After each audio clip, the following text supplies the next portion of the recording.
You know, what if I told you there's a place on Earth where turning 100 isn't some huge, rare event, but more like a regular neighborhood block party? And their secret? It isn't some miracle drug or fancy tech. Nope, it's a single, powerful idea from Japan. Let's get into it. I mean, that's the ultimate question, isn't it? It's what we're all searching for, read all the books, we listen to the gurus, but the path, well, it's not always so clear. Is it about money, success, or is it something a whole lot deeper?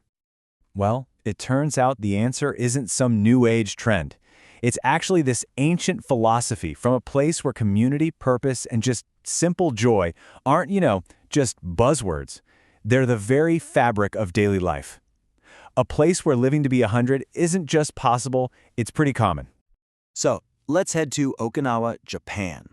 This place is one of the world's 5 blue zones. These are these incredible little pockets around the globe where people live exceptionally long, healthy lives. But even among this elite group, Okinawa is really special. Okay, let's zoom in even closer to this tiny village called Ogimi. Just try to picture a place where the air is clean, the food is grown right in your backyard, and the elders, well, they're often the most active people in town. With only about 3,000 people, it's famously known as the Village of Long-Lived People, for a very good reason. It holds the world record for the highest density of people over 100. And to give you an idea of what that actually means, Okinawa has nearly 25 centenarians for every 100,000 people.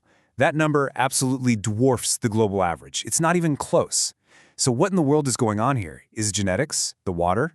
Researchers have studied everything, their diet, their social lives, their habits, and they kept coming back to one central guiding idea. It's not just their diet of sweet potatoes and fresh fish, although I'm sure that helps. The real core of their longevity, the engine behind their incredible zest for life, is this powerful concept that they call IKIGAI. So, what is Ikigai? Well, the word basically translates to your reason for being. It's your purpose. It's that one thing that makes you want to jump out of bed in the morning, just filled with joy and excitement for the day. For the people of Okinawa, their Ikigai is like the compass that guides their entire life. Now, that sounds amazing, right? But it can also feel a little abstract. I mean, find your purpose is way easier said than done. Luckily for us, this whole concept has been broken down into a really powerful and practical framework. It's all about finding that unique spot where 4 key parts of your life all overlap. So, finding your Ikigai is really a journey of self-discovery. And it all begins by asking yourself 4 pretty fundamental questions. So as we go through them, really take a second and think about these for yourself. First up, what do you absolutely love doing? What are the things that just make you feel alive? The stuff you could do for hours and not even notice time flying by. This is all about your passions, your hobbies, your deepest curiosities. Number 2, what are you good at? And this is different from what you love. This is all about where your talents really are. What skills have you built up over the years? What do people always seem to come to you for help with? These are your unique strengths. Third, and this one is a big one, what does the world need? This question really pushes you to look beyond yourself. What kind of contribution can you make? Is there a problem out there that just gets under your skin? One that you feel you could actually help solve? And finally, the practical bit. What can you be paid for? This is what grounds your purpose and reality. At the end of the day, what skills or services can you offer that provide real value to other people? Something that allows you to make a sustainable living. Now here's where it gets really interesting, when you see how these circles start to overlap. When what you love meets what you're good at, that's your passion. And when what you love also meets what the world needs, well, that's your mission. But your Ikigai, that's the magic in the middle, that sweet spot where all 4, your passion, your mission, your profession, and your vocation, all come together perfectly.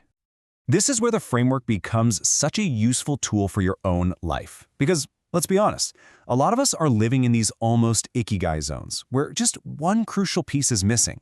So let's take a look at what that actually feels like. Okay, so picture this. You're doing something you love, you're amazing at it, and you're getting paid well. Sounds like the dream, right?